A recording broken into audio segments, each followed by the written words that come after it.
Unapokuwa unahitaji kujifunza motion graphics, lazima ujifunze utambue. Yani lazima ujue unapojifunza basi unajifunza kuanzia wapi na unaishia wapi, ili upate muongozo rahisi wa kuweza kujifunza motion graphics. Sasa darasa hili au leo nilitaka nijaribu kukupa ufafanuzi kuhusu motion graphics. Unapotaka kufanya matangazo ya motion graphics, tambua kwamba tangazo ili liweze kukamilika huwa linaundwa na sehemu kuu 3. Kwa hiyo unapokuwa unajifunza motion graphics lazima ufahamu kwamba ili tangazo likamilike lazima lipitie kwenye hatua 3. Hatua ya kwanza, lazima ujifunze namna ya kuweza kuanimate logo. Ndiyo hatua ya kwanza kabisa kwenye tangazo la aina yoyote. Unapokuwa unafanya tangazo la kampuni, tangazo la taasisi, lazima kwanza muonekano wa kwanza lazima ufahamu namna ya kuweza kuanimate logo. Hatua ya pili, sawa, au pati ya pili, huwa tunaanza kueleza. Tunaanza kutoa maelezo juu ya huduma au product au bidhaa ya kampuni au taasisi. Umenielewa vizuri? Kwa hiyo pati ya 3, baada ya logo kuanimate, utaanza kujifunza sasa namna gani ya kuweza kutaja huduma au kutoa maelezo kuhusu taasisi unayoweza kuitangazia au college unayoitangazia au kampuni fulani unayoitangazia hiyo huduma ya tangazo. Kwa hiyo pale kuna huduma mbalimbali au wengine wanahitaji uonyeshe bidhaa wanazotoa. Hiyo ni sehemu ya 3. Hiyo ni sehemu ya pili, sorry. Sehemu ya 3 na ya mwisho huwa ni sehemu ya kutaja mawasiliano. Ndiyo sehemu ya mwisho ya kuhitimisha tangazo lako. Lazima uonyeshe taarifa za mawasiliano. Kwa hiyo sasa urahisi ukoje, ni muongozo ukoje?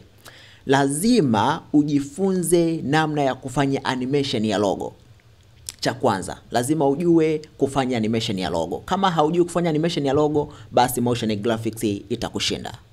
Lakini pati ya pili, lazima utambue namna ya kuweza kufanya animation ya service. Maana kama kuna pictures na kuja, kama kuna video, kufanya transition kati, namna ya kuweza kuifanya video mbili ziweze kuonekana kwa wakati mmoja au video na picha ziweze kuonekana kwa wakati mmoja, huku ukiwa unaonyesha ndio service ambazo zinaonekana pale kwenye tangazo lako.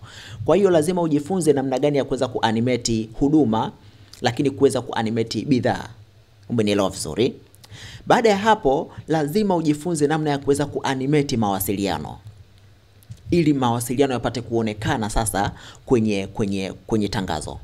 Hapa huu ndio mfano ambao nimejaribu kukuonyesha, ni mfano wa kuweza kuanimate mawasiliano. Kama unaweza kuona, unaweza kuweka simple like this. Na watu wakaona, wakatambua kumbe kampuni hii inapatikana kwa namba zifuatazo. Japokuwa huwa kuna mitindo tofauti.